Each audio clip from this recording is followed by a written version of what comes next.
I wish to commend the initiative of the Global Network of Women Peace Builders, the Swiss Agency for Development and Cooperation, and the CEDAW Committee's Task Force on Women, Peace and Security for organizing this important panel discussion on strengthening synergies between CEDAW and women, peace and security resolutions. I sincerely wish I could have joined you in person.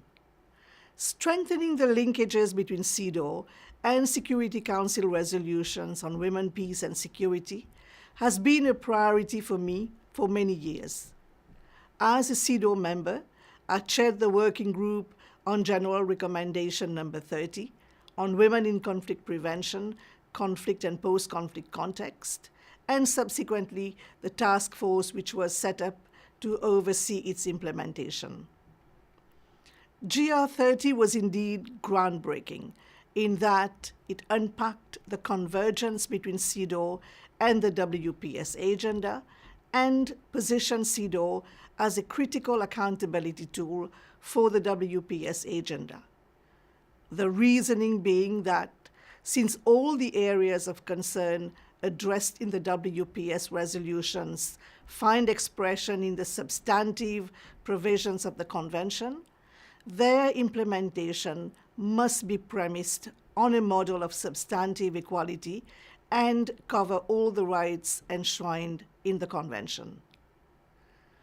Accordingly, GR30 called for a concerted and integrated approach in order to ensure that gender equality becomes integral to conflict prevention, peace building, post-conflict reconstruction, and accountability. Since I took office as the Special Representative of the Secretary General on Sexual Violence in Conflict, one of my strategic priorities for the mandate has been to address the root causes of conflict-related sexual violence, with gender inequality and discrimination as its invisible driver. For me, the promotion of gender equality and the empowerment of women and girls are fundamental to all efforts to prevent and address sexual violence in conflict. By bringing a strong human rights focus to the mandate, it is also imperative to enhance cooperation with human rights mechanisms. It is in that spirit that in July 2018, I signed a framework of cooperation with the CEDAW Committee, marking a first collaboration between a Security Council mandated body and a human rights mechanism.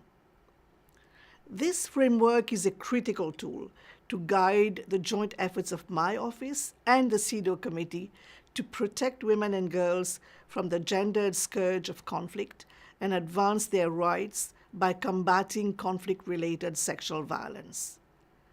It is also grounded on the premise that conflict exacerbates existing gender inequalities, placing women and girls at a heightened risk of various forms of gender-based violence, including conflict-related sexual violence, by both state and non-state actors. This framework provides for collaboration in the following main areas: exchange of information regarding country situations under consideration by the committee and those subject to visits and reports by the committee and my office. Use of exceptional reports and visits to address concerns about violations of women's human rights in conflict and post-conflict situations. Effective use of platforms available within the United Nations, such as the ARIA formula, to advance the women, peace and security agenda through the lens of the respective mandates of the committee and my office. Organization of panel discussions to take stock of the state of implementation of the various frameworks governing women, peace and security in order to improve synergies between the committee and my mandate, and also undertaking joint outreach activities to promote our respective mandates. Allow me to give you a few concrete examples of the collaboration that my office has undertaken with the committee since the framework of cooperation was signed. Information sharing. My office has shared information with the committee on several country situations where we are engaged for the committee's consideration in the elaboration of the list of issues and questions, and to inform concluding observations following the examination of reports under Article 18. The information provided, based on our engagement with national authorities, civil society, and survivors of conflict-related sexual violence, touches on a range of areas of relevance to the committee's work.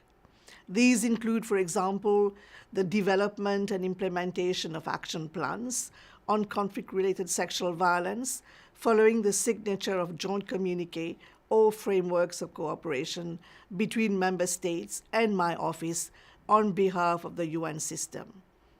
Challenges on justice and accountability for conflict-related sexual violence, including legal, procedural, institutional, social, and operational barriers, including gender-based discrimination and impunity for perpetrators, and the provision of comprehensive services to survivors of conflict-related sexual violence.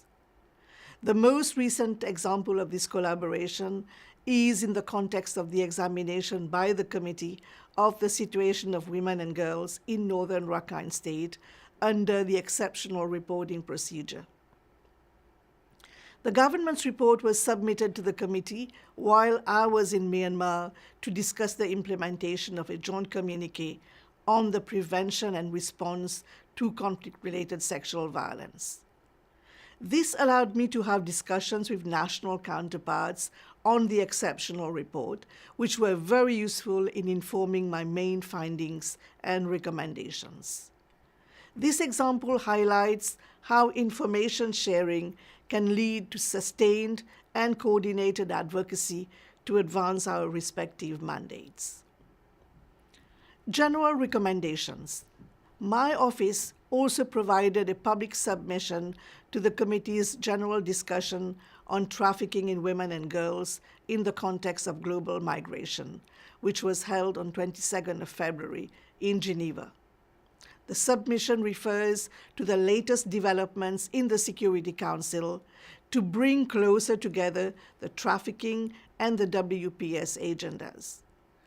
It also highlights that the use of trafficking in women and girls for the purposes of sexual exploitation or violence, including in the context of terrorism and violent extremism, is both a human rights violation and a threat to international peace and security. Recognizing that trafficking against women and girls is a form of gender-based violence, the submission provides concrete recommendations to the committee based on the experiences of my office to advocate for a global response that is gender-sensitive and human rights-based and takes into account the vulnerabilities faced by specific groups of women and girls, including internally displaced and refugees, or those belonging to diverse national, ethnic, or religious minorities. I look forward to continuing my collaboration with the committee, especially to develop detailed guidance through general recommendations on specific issues of common concern. An area for which such collaboration would be particularly important is children born of rape. Joint events. Finally, let me refer to the high-level panel discussion that the committee and my office will hold in the margins of the Commission on the Status of Women on 18th of March. The event, which is part of a series to commemorate the 40th anniversary since the adoption of the Convention and the 10th anniversary of the mandate of my office, will address the nexus between the Convention and my mandate in the context of implementation of the 2030 Agenda for Sustainable Development, in particular Goal 5 on gender equality and Goal 16 on peace, justice, and strong institutions. It is my firm conviction that strengthening synergies between CEDAW and the Security Council resolutions on women, peace, and security, and conflict-related sexual violence will allow for a better understanding of the gendered impact of conflict and a stronger, more comprehensive, and more coordinated approach to the authoritative guidance we are providing to member states to ensure full compliance with their international obligations. I very much look forward to continue working with you towards this goal and wish you a very fruitful discussion.